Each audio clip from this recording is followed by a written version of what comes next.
Hello friends, स्वागत है आपका अपना यूट्यूब चैनल टुडे इन्फॉर्मेशन गुरु में। देखिए, आज है मॉडल सेट 2 साइंस का क्लास स्पेशल हम ले रहे हैं, जिसमें आज है मॉडल सेट 2 1 ले चुके हैं। आप लोग जरूर जा करके देख लीजिए।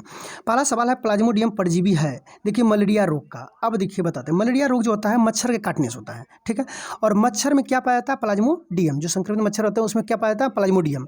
अब वो प्लाज्मोडियम जा करके आपके शरीर में क्या करता है? छोड़ देता है, जिससे आप मलेरिया से ग्रसित हो जाते हैं। तो वही कह रहा है कि मलेरिया प्लाज्मोडियम परजीवी है किसका? मलेरिया रोग का। मलेरिया रोग होता है प्रोटोजोआ के कारण।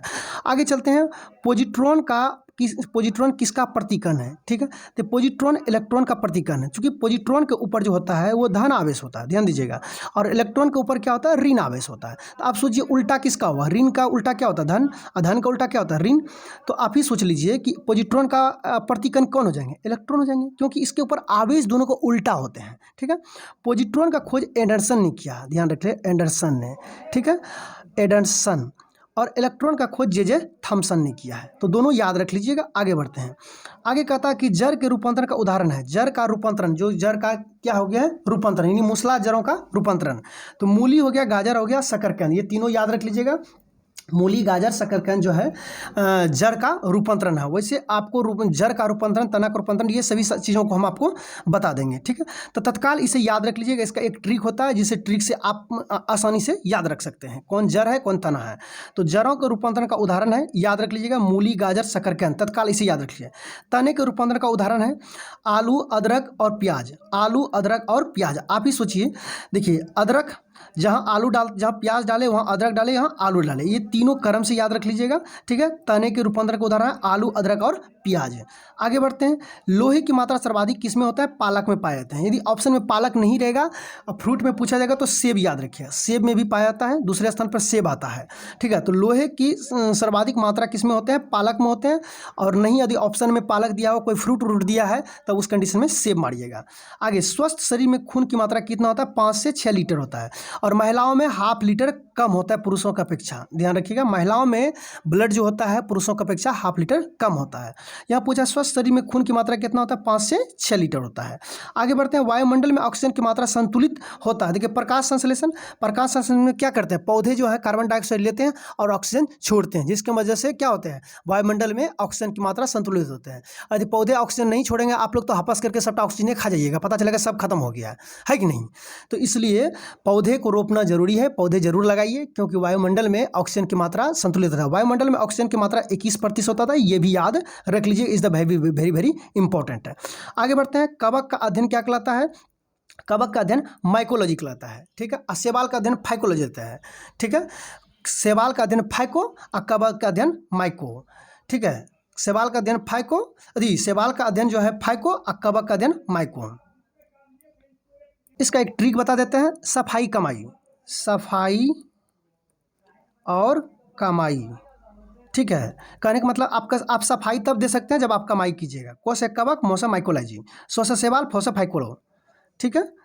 आगे बढ़ते हैं। फाइकोलॉजी में किसका अध्ययन करते हैं? शैवाल का। सफाई कमाई या कमाई सफाई भी कह सकते हैं, कमाई कीजिए तब सफाई दीजिए, ठीक है, उसी में आपका आ जाएगा, ठीक है। तो कवक का अध्ययन क्या कहलाता है? माइकोलॉजी।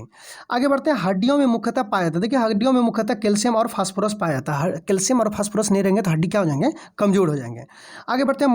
मानव शरीर में गुणसूत्रों की संख्या कितना होता है? देखिए, मानव शरीर में गुणसूत्रों की संख्या 23 जोड़ी यानी 46 होते हैं, ठीक है। आगे बढ़ते हैं। रक्त कणिका में का निर्माण होता है। देखिए, रक्त कणिका यानी रक्त कणिका का निर्माण अस्थि मज्जा से होता है। हड्डी के बीच में जो बीच में चूस चूस के खाते हैं ना, वही होता है अस्थि मज्जा। ध्यान दीजिएगा, इस तरह का हड्डी ले लीजिए। यहाँ के मुंह के पास जो रहता है उसमें आरबीसी का निर्माण होता है, और बीच में जो होता है उसमें डब्ल्यूबीसी का निर्माण होता है, ठीक है। तो याद रखिएगा, अस्थि मज्जा, बीच बीच का जो हड्डी चूस चूस के खाते हैं ना, वही रहता है अस्थि मज्जा। तो वही कहता है रक्त कणिकाओं का निर्माण कहाँ होता है? अस्थि मज्जा में। इस इंसुलिन शरीर में बनता है। इंसुलिन शरीर में कहाँ बनता है? अग्नाशय में बनता है। आगे बढ़ते हैं।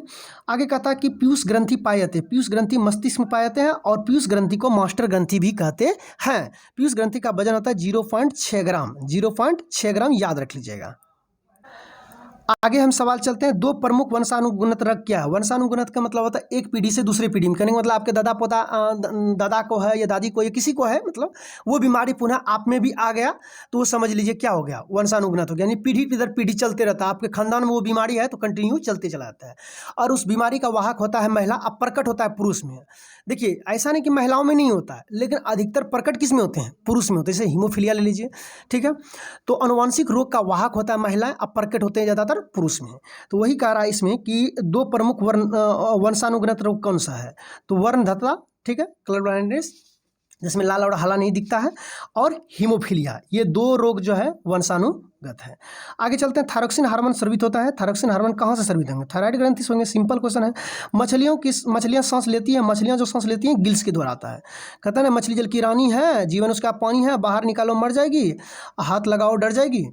आगे चलते हैं कि विटामिन ए का सर्वोत्तम स्रोत क्या है। विटामिन ए का सर्वोत्तम स्रोत गाजर है, कल भी हम कवर किए थे। और आपको हम बोले थे कि केवल आप लगे रहिएगा सारा वीडियो में, देखिए वही क्वेश्चन बार बार रिपीट होते हैं। रिपीट होने से डरिएगा नहीं, रिपीट होने से आपके दिमाग में याद होते चले जाएंगे, ठीक है। और विटामिन ए की कमी से क्या होता है, रतन नहीं होते हैं, यानी ब्लाइंडनेस, कलर ये नाइट ब्लाइंडनेस यानी रतौंधी, उसे कभी कभी इंग्लिश में भी लिख देते हैं नाइट ब्लाइंडनेस, ठीक है। तो विटामिन ए का सर्वोत्तम स्रोत होता है गाजर। जठर रस में पाया जाता है, देखिए जठर रस में हाइड्रोक्लोरिक अम्ल पाया जाता है, यानी HCl, ठीक है, हाइड्रोक्लोरिक अम्ल। जठर रस में क्या पाया जाता है, HCl यानी हाइड्रोक्लोरिक अम्ल। आगे चलते हैं, लाइकेन में परस्पर सहजीवी मौजूद होता है, यानी लाइकेन किससे मिलकर के बने होते हैं, कवक और शैवाल। कवक और शैवाल, लाइकेन किससे मिलकर के बने होते हैं, कवक और शैवाल से मिलकर के बनते हैं। लार में पाए जाने वाला एंजाइम कौन सा होता है, लार में पाए जाने वाला एंजाइम टाइलिन होता है। लार में क्या होता है, टाइलिन होता है। देखिए किसी भी चीज़ का ट्राई करते हैं, ये स्वाद लेते हैं तो ट्राई करते हैं जीभ के द्वारा ना, देखिए कितना इसका क्या स्वाद है, ट्राई कीजिए, टाइलिन। लार में क्या पाया जाता है, टाइलिन। आगे हीमोग्लोबिन में पाया जाता है, हीमोग्लोबिन में लोहा पाया जाता है। हीमोग्लोबिन में क्या पाया जाता है, लोहा पाया जाता है। आगे प्रोटीन का पाचन होता है, प्रोटीन का पाचन छोटी आंत में होता है। प्रोटीन का पाचन कहाँ होता है, छोटी आंत में होता है। आगे क्वेश्चन देखते हैं कि भोपाल गैस कांड का रिसाव कब हुआ था। देखिए पहली बात तो याद रखिए, भोपाल गैस कांड कब हुआ था, 1984। याद रख लीजिए, is the very very very important, बहुत ज़्यादा इंपॉर्टेंट है। तो रिसाव का कारण क्या था, तो याद रखिए मिथाइल आइसोसाइनेट, इसमें नेट जरूर याद रखिए, साइनेट इस तरह रहता है, कभी कभी मिला मिला के क्वेश्चन भी दे देते हैं, ठीक है। तो मिथाइल आइसोसाइनेट, ठीक है। हमें कमेंट करके जरूर बताइएगा कल का जैसा वीडियो आपको चाहिए, या आज जैसे हम पढ़ा दिए क्लियर स्पीड में, इस तरह का वीडियो चाहिए, हमें कमेंट करके जरूर बताइएगा। और कैसा वीडियो लगा हमें कमेंट करके जरूर बताइएगा। चलते हैं आगे, मिलते हैं नेक्स्ट क्वेश्चन में।